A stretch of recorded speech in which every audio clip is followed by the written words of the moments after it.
শিক্ষার্থীরা, আমি পিঙ্কি রায় চৌধুরী, সহকারী শিক্ষক, কুমিল্লা মডার্ন হাই স্কুল। আমি আজকে তোমাদের বাংলাদেশ ও বিশ্ব পরিচয়ের অধ্যায় 13 বাংলাদেশ সরকারের অর্থ ও ব্যাংক ব্যবস্থা এই অধ্যায়টা নিয়ে তোমাদের সাথে আলোচনা করব। তো আমি আগের ক্লাসে তোমাদের এই অধ্যায় নিয়ে আরো 2টা ক্লাস নিয়েছিলাম। এর মধ্যে আমার 2টা টপিকস ছিল যে বাংলাদেশ সরকারের আয়ের খাতসমূহ এবং বাংলাদেশ সরকারের ব্যয়ের খাতসমূহ। এই 2টা বিষয় নিয়ে তোমাদের আলোচনা করা হয়েছিল। তো আজকে আমি এই অধ্যায়ে যে বিষয়টি নিয়ে আলোচনা করা হবে সেটা হচ্ছে যে ব্যাংক কি, ব্যাংকের ধারণা এবং ব্যাংকের শ্রেণীবিভাগ। আমরা সর্বপ্রথম আমরা যে জিনিসটা দেখবো যে ব্যাংক কি, মানে ব্যাংকের ধারণা। প্রথম আমরা দেখবো ব্যাংকের ধারণা। আচ্ছা, ব্যাংক বলতে আমরা নরমালি বুঝি যে যেখানে টাকা জমা রাখা হয়, যেখান থেকে টাকা তোলা হয়, এই ধরনের আমাদের চিন্তা ভাবনা। তো এইটাও এক কথায় ঠিক। তো নরমালি আমরা যেটা এখন জানবো যে আসলে ব্যাংকের মানে মূলত ব্যাংকটা কি, যে ব্যাংক হলো জনসাধারণের অর্থ গচ্ছিত রাখার এবং ঋণ গ্রহীতাদেরকে বিভিন্ন মেয়াদে ঋণ দেওয়ার একটা প্রতিষ্ঠান। আমি আবারও বলছি যে ব্যাংক হলো জনসাধারণের অর্থ জমা রাখা, মানে আমরা সাধারণ জনগণ বা যে কোনো জনগণ আমরা কি করি, ব্যাংকে আমাদের টাকাটা জমা রাখি, গচ্ছিত রাখি এবং আমরা আমাদের সময় মতো যখন আমাদের টাকাটা দরকার হয় আবার ব্যাংক থেকে তুলে আনি, অথবা যাদের ঋণের প্রয়োজন হয় ঋণ গ্রহীতাদেরকে কি ব্যাংক একটা দীর্ঘমেয়াদী বা সব বিভিন্ন মেয়াদী ঋণ প্রদান করে, এটাকে মূলত ব্যাংক বলা হয়। তো অর্থনৈতিক একটা দেশের অর্থনৈতিক উন্নয়নের জন্য ব্যাংকের ভূমিকাটা খুব গুরুত্বপূর্ণ। জনসাধারণ তাদের আয় এবং উদ্বৃত্ত অর্থ মানে তাদের যে সঞ্চিত অর্থটা এটা নিরাপদে রাখার জন্য, নিরাপদে সঞ্চয় করার জন্য সবাই আমরা কি করি, এটা ব্যাংকে জমা রাখি। কোন কোন জমাকৃত অর্থ থেকে জনসাধারণ কি করে, সুদ হিসেবেও আয় করে থাকে। ব্যাংকে জনসাধারণের এই গচ্ছিত অর্থ কি করে উদ্যোক্তা, উৎপাদনকারী, ব্যবসায়ী ও ঋণ গ্রহীতাদের ঋণ হিসেবে প্রদান করা হয়। আমরা যারা সাধারণ জনগণ আমরা ব্যাংকে টাকাটা জমা রাখি, এটা থেকে আমরা মান্থলি অথবা ইয়ারলি কি পাই, একটা বাৎসরিক অথবা মান্থলি ঋণ পেয়ে থাকি। আবার ঠিক আমাদের এই টাকাটাই যারা ঋণ নিতে চায় বা উৎপাদনকারী, ব্যবসায়ী বা ঋণ গ্রহীতা তাদেরকে এই টাকাটা থেকে কি করা হয়, ঋণ প্রদান করা হয়। তবে এই ধরনের ঋণের উপর সুদ আদায়, মানে এই ঋণের উপরও ব্যাংক কি করে, সুদ আদায় করে থাকে। সঞ্চিত অর্থের উপর ব্যাংক যে সুদ দেয় তা ঋণ গ্রহীতাদের নিকট হতে ব্যাংক সে সুদ তার চেয়ে কম, মানে আমাদের জনগণ যে সঞ্চিত অর্থের উপর ব্যাংক যে সুদ দেয় তা ঋণ গ্রহীতাদের নিকট হতে ব্যাংক যে সুদ নেয় তার চেয়েও কম। সুদের হারের এই পার্থক্য হচ্ছে কি ব্যাংকের মুনাফা, মানে ব্যাংক এই টাকাটা থেকে একটা মোটা অঙ্কের টাকা লাভ করে থাকে, এই পার্থক্যটাকে বলা হয় কি ব্যাংকের মুনাফা। মূলত এই মুনাফার উপর ভিত্তি করে ব্যাংক টিকে থাকে, কারণ একটা ব্যাংক পরিচালনা করার জন্য তার অনেক অর্থের প্রয়োজন হয়। যেমন একটা ব্যাংকের অনেকগুলো শাখা থাকে, যেমন বর্তমানে আমরা দেখি যে একটা ব্যাংকের প্রায় 100 উপরে বা 200 কাছাকাছি কি শাখা রয়েছে। তো এই শাখাগুলো পরিচালনা করার জন্য, এই শাখাগুলোকে চালানোর জন্য এবং ওদের কর্মচারীদের বেতন ভাতা দেওয়ার জন্য বা ব্যাংকের সকল কার্যক্রম পরিচালনা করার জন্য ব্যাংকের একটা মুনাফা দরকার। ওই মুনাফা থেকেই ওই অংশটাই কি করে ব্যাংক তাদের সকল কার্যক্রম পরিচালনা করা থাকে। এ কারণে ব্যাংকে ঋণের কারবারি বলা হয়। আমি আবারও বলি যে ব্যাংকে কি বলা হয়, ব্যাংকে ঋণের কারবারি বলা হয়। আচ্ছা, এখন আমরা যে জিনিসটা আলোচনা করব সেটা হচ্ছে যে ব্যাংকের শ্রেণীবিভাগ। ব্যাংকের শ্রেণীবিভাগ।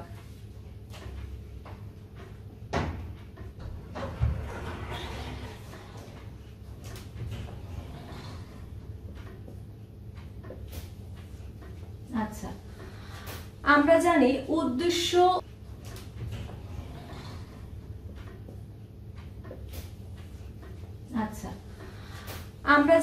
উদ্দেশ্য ও কার্যাবলীর ভিত্তিতে ব্যাংক সমূহকে প্রধানত 3 ভাগে ভাগ করা যায়। তোমাদের অবজেক্টিভ আসতে পারে এমসিকিউ যে ব্যাংকে তার উদ্দেশ্য ও কার্যাবলীর ভিত্তিতে ব্যাংকে প্রধানত কয় ভাগে ভাগ করা যায়। উদ্দেশ্য ও কার্যাবলীর ভিত্তিতে ব্যাংকে প্রধানত 3 ভাগে ভাগ করা যায়। এই 3টা ভাগ কি কি আমরা এখন দেখব। 3টা ভাগ হচ্ছে যে কেন্দ্রীয় ব্যাংক, বাণিজ্যিক ব্যাংক এবং কি বিশেষ আর্থিক প্রতিষ্ঠান। 1 নম্বরে হচ্ছে কেন্দ্রীয় ব্যাংক। আচ্ছা, 1 নম্বরে কি কেন্দ্রীয় ব্যাংক।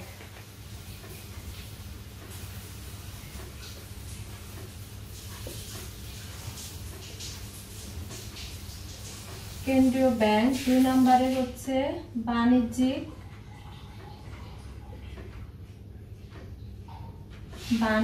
ব্যাংক।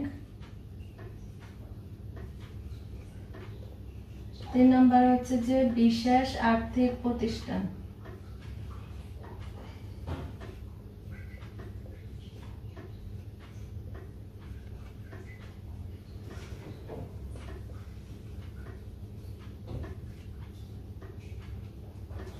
আচ্ছা, তাহলে ব্যাংকে প্রধানত 3 ভাগে ভাগ করা যায়। প্রথমে হচ্ছে কি কেন্দ্রীয় ব্যাংক, তারপরে হচ্ছে বাণিজ্যিক ব্যাংক, আর হচ্ছে কি বিশেষ আর্থিক প্রতিষ্ঠান। তো এখন আমরা যে বিষয়টা নিয়ে আলোচনা করব, যে ব্যাংকের ধারণা নিয়ে, সেটা হচ্ছে যে কেন্দ্রীয় ব্যাংক। যে কেন্দ্রীয় ব্যাংকটা কি? কেন্দ্রীয় ব্যাংক হচ্ছে একটি দেশের সর্বোচ্চ আর্থিক প্রতিষ্ঠান। আর প্রত্যেক দেশে কি একটা কেন্দ্রীয় ব্যাংক থাকে, মানে এটা হচ্ছে দেশের সর্বোচ্চ আর্থিক প্রতিষ্ঠান। এই ব্যাংক দেশের অর্থবাজার, মুদ্রা ব্যবস্থা এবং অন্যান্য ব্যাংক সমূহকে তত্ত্বাবধান ও নিয়ন্ত্রণ করে। তাহলে কেন্দ্রীয় ব্যাংকের প্রধান কাজ কি? একটি দেশের অর্থবাজার, মুদ্রা ব্যবস্থা এবং অন্যান্য ব্যাংক সমূহকে তত্ত্বাবধান ও নিয়ন্ত্রণ করাই হচ্ছে কেন্দ্রীয় ব্যাংকের প্রধান কাজ। আর দেশের সার্বিক ব্যাংক ব্যবস্থাকে নিয়ন্ত্রণ করে বলে এর নাম হচ্ছে কেন্দ্রীয় ব্যাংক। কেন্দ্রীয় মানে হচ্ছে প্রধান ব্যাংক। আর দেশের কাগজি মুদ্রা প্রচলনের একমাত্র অধিকার হচ্ছে কেন্দ্রীয় ব্যাংক। মানে আমাদের দেশে যে আমরা যে টাকা প্রচলিত আছে, যে আমরা টাকা লেনদেন করে, টাকাটা একমাত্র যে কোনো দেশের এটা ছাপানোর ক্ষমতা একমাত্র একটা ব্যাংকেরই আছে, সেটা হচ্ছে যে কেন্দ্রীয় ব্যাংকের। আর বাংলাদেশের কেন্দ্রীয় ব্যাংকের নাম কি? বাংলাদেশ ব্যাংক। এই ব্যাংক সরকারের প্রতিনিধি ও আর্থিক পরামর্শদাতা হিসেবেও কাজ করে থাকে। আচ্ছা, এখন আমরা যে বিষয়টা দেখবো, যে আমি যতটুকু তোমাদের সাথে আলোচনা করেছি এর মধ্যে আমাদের কি কি এমসিকিউ হয়, মানে কয়েকটা, এর মধ্য থেকে আমরা কি করতে পারি, অনেকগুলো এমসিকিউ তৈরি করতে পারি। যে 1 নম্বরে তোমাদের প্রশ্ন আসতে পারে যে জনসাধারণের অর্থ গচ্ছিত রাখার স্থান কোনটি? ব্যাংক। বা কোন প্রতিষ্ঠান থেকে জনগণ স্বল্প মেয়াদী এবং দীর্ঘমেয়াদী অনেক ঋণ নিয়ে থাকে? কোন প্রতিষ্ঠান থেকে? ব্যাংক থেকে। এরপর আবার প্রশ্ন আসতে পারে যে কাকে ঋণের কারবারি বলা হয়? হ্যাঁ, কোন মাধ্যমকে ঋণের কারবারি বলা হয়? এটা হবে যে ব্যাংক। ব্যাংকে ঋণের কারবারি বলা হয়। তারপর আবার আরেকটা প্রশ্ন আসতে পারে যে উদ্দেশ্য ও কার্যাবলীর ভিত্তিতে ব্যাংকে প্রধানত কয় ভাগে ভাগ করা যায়? উদ্দেশ্য কার্যাবলীর ভিত্তিতে ব্যাংকে প্রধানত 3 ভাগে ভাগ করা যায়। তারপর আরেকটা প্রশ্ন আসতে পারে যে একটি দেশের সর্বোচ্চ আর্থিক প্রতিষ্ঠান কোনটি? হ্যাঁ, একটি দেশের সর্বোচ্চ আর্থিক প্রতিষ্ঠান হচ্ছে যে কেন্দ্রীয় ব্যাংক। তারপরে আবার প্রশ্ন আসতে পারে যে একটি দেশের মুদ্রা ব্যবস্থা অথবা অর্থবাজার বা অন্যান্য ব্যাংক সমূহকে তত্ত্বাবধান করে কোন ব্যাংক? কেন্দ্রীয় ব্যাংক।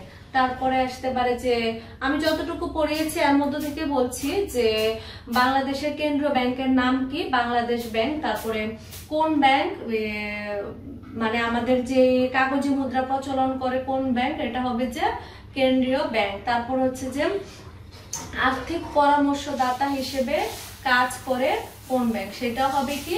কেন্দ্রীয় ব্যাংক।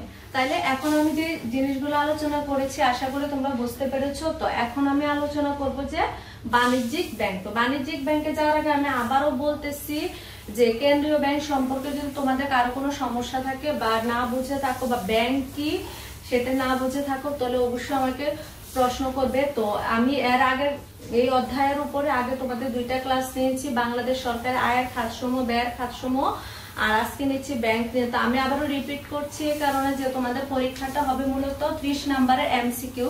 তো সেই ক্ষেত্রে তোমাদেরকে খুঁটিনাটি প্রত্যেকটা লাইন সুন্দর করে পড়তে হবে। যেমন আমি সরকার আয়ের খাত এবং ব্যয়ের খাত সমূহতে যেভাবে পড়িয়েছি, তোমরা এই জিনিসগুলো মেন বই থেকে আবার সুন্দর করে রিডিংটা পড়বা, প্রত্যেকটা লাইন সুন্দর করে পড়বা, যাতে তোমরা এমসিকিউ গুলো খুব সহজেই দিতে পারো।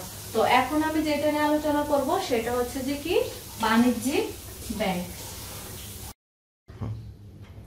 আচ্ছা, এখন আমরা যেটা নিয়ে আলোচনা করতেছি সেটা হচ্ছে যে বাণিজ্যিক ব্যাংক। আচ্ছা, সেটা হচ্ছে যে বাণিজ্যিক ব্যাংক সমূহ হচ্ছে যে বাণিজ্যিক লাভের উদ্দেশ্যে স্বল্পমেয়াদী ঋণ প্রদান করে থাকে। তাহলে কোন ব্যাংক স্বল্পমেয়াদী ঋণ প্রদান করে থাকে? বাণিজ্যিক ব্যাংক। বাংলাদেশে বহু বাণিজ্যিক ব্যাংক রয়েছে, যেমন Sonali Bank Limited, Janata Bank Limited, Agrani Bank, Rupali Bank, Uttara Bank, Pubali Bank, National Bank, আরো অনেক ব্যাংক রয়েছে যেগুলাকে বলা হয় কি? বাণিজ্যিক ব্যাংক। তারপরে আরেকটা হচ্ছে যে বিশেষ আর্থিক প্রতিষ্ঠান। বিশেষ আর্থিক প্রতিষ্ঠানটা কি? সেটা হচ্ছে যে বিশেষ লক্ষ্য অর্জনে আমাদের দেশে কতিপয় ব্যাংক প্রতিষ্ঠিত হয়েছে। এই ব্যাংক সমূহকে বলা হয় বিশেষ আর্থিক প্রতিষ্ঠান। যেমন শিল্প উন্নয়নের জন্য শিল্প ব্যাংক, কৃষি উন্নয়নের জন্য কৃষি ব্যাংক, গৃহ নির্মাণ ঋণ মজুরির জন্য গৃহ নির্মাণ ঋণদাতা সংস্থা, এরপরে সমবায় কার্যক্রমে ঋণ দান ও জনগণকে সমবায় মনোভাব সম্পূর্ণ করার লক্ষ্যে সমবায় ব্যাংক, এবং দরিদ্র জনসাধারণকে ক্ষুদ্র ঋণ প্রদানের লক্ষ্যে গ্রামীণ ব্যাংক। তাহলে প্রশ্ন আসতে পারে যে গ্রামীণ ব্যাংক কোন ধরনের প্রতিষ্ঠান? তাহলে আমরা কি দিব? গ্রামীণ ব্যাংক হচ্ছে বিশেষ আর্থিক প্রতিষ্ঠান। তারপর আসতে পারে শিল্প ব্যাংক বা সমবায় ব্যাংক, এগুলো কোন ধরনের প্রতিষ্ঠান? এগুলো হবে বিশেষ আর্থিক প্রতিষ্ঠান। তারপরে সোনালী ব্যাংক লিমিটেড বা জনতা ব্যাংক লিমিটেড, এগুলো কোন ধরনের প্রতিষ্ঠান? এগুলো হবে যে বাণিজ্যিক ব্যাংক। আচ্ছা, এখন আমরা যে জিনিসটা পড়বো সেটা হচ্ছে যে কেন্দ্রীয় ব্যাংকের কার্যাবলী। যে কেন্দ্রীয় ব্যাংকের কাজটা কি? আমরা একটু আগে পড়েছি যে কেন্দ্রীয় ব্যাংকের মূল কাজগুলো কি কি, আমরা একটু একটু জেনেছি। তাও আমরা এখন কি করব? ডিটেলসে জানবো। যে দেশের কাগজি মুদ্রার প্রচলন ও মুদ্রা ব্যবস্থা স্থিতিশীল রাখা হচ্ছে কেন্দ্রীয় ব্যাংকের সবচাইতে গুরুত্বপূর্ণ কাজ।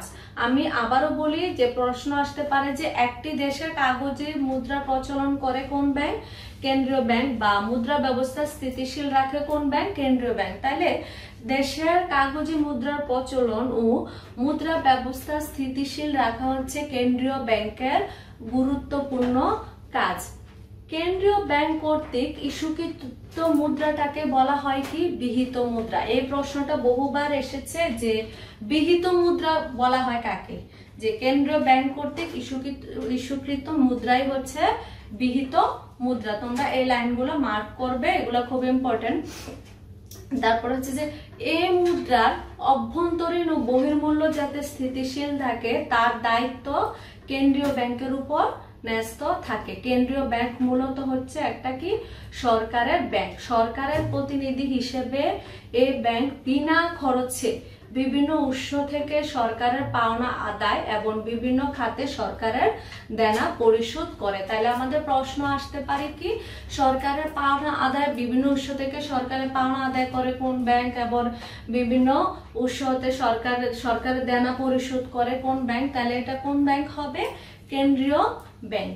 তাহলে কেন্দ্রীয় ব্যাংক সরকারের অভ্যন্তরীণ ও বৈদেশিক ঋণের হিসাব নিকাশ ও ব্যবস্থাপনার দায়িত্ব পালন করে থাকে। এই ব্যাংক সুদ ছাড়া সরকারের অর্থ জমা রাখে এবং প্রয়োজন বোধে সরকারকে ঋণ প্রদান ও আর্থিক ব্যাপারে পরামর্শ দিয়ে থাকে। তাইলে আমরা এই কাজগুলা কে করে থাকে? এই কাজগুলো মূলত করে থাকে কেন্দ্রীয় ব্যাংক। আচ্ছা, কেন্দ্রীয় ব্যাংক হলো মূলত সকল ব্যাংকের ব্যাংক, মানে সকল ব্যাংকগুলোকে পরিচালনা করে থাকে কে? কেন্দ্রীয় ব্যাংক।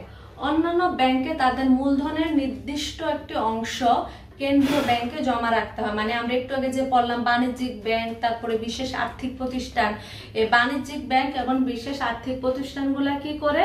তাদের একটা নির্দিষ্ট অর্থ কি করতে হয়? কেন্দ্রীয় ব্যাংকের কাছে জমা রাখতে হয়। কেন্দ্রীয় ব্যাংক এই জমার পরিমাণ হ্রাস বৃদ্ধি করে বাণিজ্যিক ব্যাংকের ঋণদাতা ক্ষমতা বহুলাংশে নিয়ন্ত্রণ করতে সক্ষম হয়। তাহলে আবার আরেকটা জিনিস হচ্ছে যে বাণিজ্যিক ব্যাংকগুলা যখন বিভিন্ন আর্থিক সংকটের সম্মুখীন হয় এবং অন্য কোনো উৎস থেকে ঋণ গ্রহণে ব্যর্থ হয়, হ্যাঁ, তখন তারা বাধ্য হয়ে কেন্দ্রীয় ব্যাংকে শরণাপন্ন হতে। মানে প্রথমে তারা চেষ্টা করে যে অন্য কোনো আর্থিক প্রতিষ্ঠান থেকে যদি ঋণ নিতে পারে, এখন সেক্ষেত্রে যদি ঋণ নিতে না পারে তখন তাদের কার কাছে দ্বারস্থ হতে হয়? কেন্দ্রীয় ব্যাংকের কাছে দ্বারস্থ হতে হয়। এরপরে কেন্দ্রীয় ব্যাংকের আরেকটা কাজ হচ্ছে যে বিভিন্ন ব্যাংকের পারস্পরিক দেনা পানা, যেমন ক্লিয়ারিং হাউস বা নিকাশ ঘর হিসেবে দায়িত্ব পালন করে থাকে। যে একটা জেলা শহরে, যেমন ধরো আমাদের কুমিল্লা জেলায় যতগুলা ব্যাংক আছে এর মধ্যে সবগুলা ব্যাংকের যত ক্লিয়ারিং হাউস বা নিকাশ ঘর বলা হয় কাকে?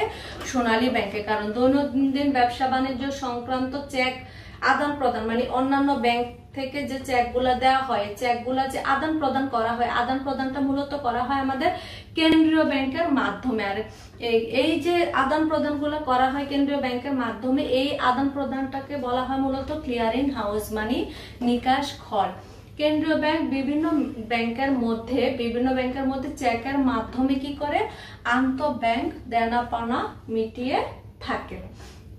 আচ্ছা, কেন্দ্রীয় ব্যাংক অন্যান্য দেশের মুদ্রার সাথে দেশের মুদ্রার নির্দিষ্ট বিনিময় হার রক্ষা করে। এই উদ্দেশ্যে কেন্দ্রীয় ব্যাংক বৈদেশিক মুদ্রা কি করে? ক্রয় বিক্রয় করে। দেশের অর্থনৈতিক উন্নয়নের জন্য গবেষণা পরিচালনা, প্রয়োজনীয় তথ্য সংগ্রহ, জাতীয় বাজেট প্রণয়নের সাহায্য, এগুলা কে করে থাকে? কেন্দ্রীয় ব্যাংক করে থাকে। আচ্ছা, এরপর আমরা পড়বো কি বাণিজ্যিক ব্যাংকের কার্যাবলী। যে বাণিজ্যিক ব্যাংকের কার্যাবলীটা কি?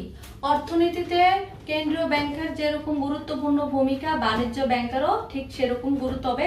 যেহেতু কেন্দ্রীয় ব্যাংক হচ্ছে একটা দেশের প্রধান ব্যাংক, তাহলে অবশ্যই তার গুরুত্বটা অন্যান্য ব্যাংকের তুলনায় বেশি থাকে। তো ব্যবসা বাণিজ্যের প্রাণী বলা হয় বাণিজ্যিক ব্যাংককে। তাহলে প্রশ্ন আসতে পারে যে ব্যবসা বাণিজ্যের প্রাণ বলা হয় কোন ব্যাংককে? সেটা হবে যে বাণিজ্যিক ব্যাংক। এই শ্রেণীর ব্যাংক সমূহ বিভিন্ন কার্যক্রম পরিচালনা করে থাকে এবং অর্থনৈতিক উন্নয়নে সহায়তা করে। বাণিজ্যিক ব্যাংকের কাজগুলোকে আমি একটু বলি। দেখো, বাণিজ্যিক ব্যাংকের প্রধান কাজ হলো জনসাধারণের কাছ থেকে আমানত গ্রহণ করা। তাইলে জনসাধারণের কাছ থেকে আমানত গ্রহণ করা কার প্রধান কাজ? বাণিজ্যিক ব্যাংকের। ব্যাংকে আমানতটা সাধারণত 3 ধরনের হয়। কি কি? 3 ধরনের। একটা হচ্ছে যে চলতি, একটা সঞ্চয়ী, আরেকটা হচ্ছে যে স্থায়ী আমানত। আমি আবার বলছি যে ব্যাংকে আমানত সাধারণত 3 প্রকারের হয়। কি কি? চলতি, সঞ্চয়ী ও স্থায়ী আমানত। আর চলতি আমানতের অর্থটা কি করা যায়? ব্যাংকে যখন গচ্ছিত থাকে এটা যে কোনো সময় তোলা যায়, যেটা চলতি। এই আমানতের জন্য ব্যাংক আমানতকারীকে কোনো সুদ প্রদান করে না। ঠিক আছে, কারণ এটা তো আমি এখন জমা রাখলাম, আবার কয়েকদিন পরে তুললাম, যেহেতু আমি খুব অল্প সময়ের মধ্যে তুলে ফেলছি বা যে কোনো সময় তুলতে পারতেছি, সেক্ষেত্রে ব্যাংক কি করবে? আমাকে কোনো সুদ প্রদান করবে না। আর সঞ্চয়ী আমানত থেকে সপ্তাহে 1 বা 2 বার অর্থ মানে টাকা আমরা ব্যাংক থেকে তুলতে পারবো। এই জন্য ব্যাংক আমানতকারীকে অল্প সুদ প্রদান করে থাকে। যেহেতু এটা আমার কিছুদিন ব্যাংকে থাকতেছে, আমি চাইলে সপ্তাহে 1 দিন তুললাম বা মাসে 1 বার তুললাম বা 2 মাস বা 3 মাস পর তুললাম, তাহলে সেই ক্ষেত্রে ব্যাংক আমাকে অল্প কিছু সুদ প্রদান করে থাকবে। আর যে আমানত একটি নির্দিষ্ট সময় অতিক্রান্ত পর তোলা, যেমন এটা হইতে পারে 6 মাস, 1 বছর, 2 বছর, 3 বছর বা তারও বেশি, সেই ক্ষেত্রে এটাকে বলা হয় স্থায়ী আমানত। স্থায়ী আমানতের ক্ষেত্রে কি হয়? ব্যাংক আমাদেরকে উচ্চ হারে সুদ প্রদান করে। তাইলে আমরা কি জানলাম যে ব্যাংকের আমানত 3 ধরনের। একটা হচ্ছে যে চলতি, সঞ্চয়ী, স্থায়ী। চলতিটা হচ্ছে যে এটার উপর আমি যে কোনো সময়ে তুলতে পারবো, কিন্তু এটার উপর ব্যাংক আমাকে কোনো সুদ দেবে না। আর সঞ্চয়টা হচ্ছে যে আমি সপ্তাহে 1 বার 2 বার বা যে কোনো সময় তুলতে পারবো, এটার জন্য ব্যাংক আমাকে সামান্য কিছু সুদ দিবে। আর যেটা স্থায়ী আমানত, এটা একটা দীর্ঘমেয়াদী বা একটা নির্দিষ্ট সময় পর তুলতে হয়, সেই ক্ষেত্রে কি আমাকে একটা উচ্চ হারে সুদ প্রদান করতে পারে। আর ঋণ প্রদান হচ্ছে বাণিজ্যিক ব্যাংকের একটি গুরুত্বপূর্ণ কাজ। জনসাধারণের কাছ থেকে একটা গৃহীত অর্থের একটি নির্দিষ্ট অংশ গচ্ছিত রেখে এটা আবার জনগণের প্রয়োজনে যে কোনো সময় চাইলে কি করতে পারে? ব্যাংক ঋণ প্রদান করতে পারে। এই ঋণ প্রদান করাটাই হচ্ছে কি বাণিজ্যিক ব্যাংকের আরেকটা প্রধান কাজ।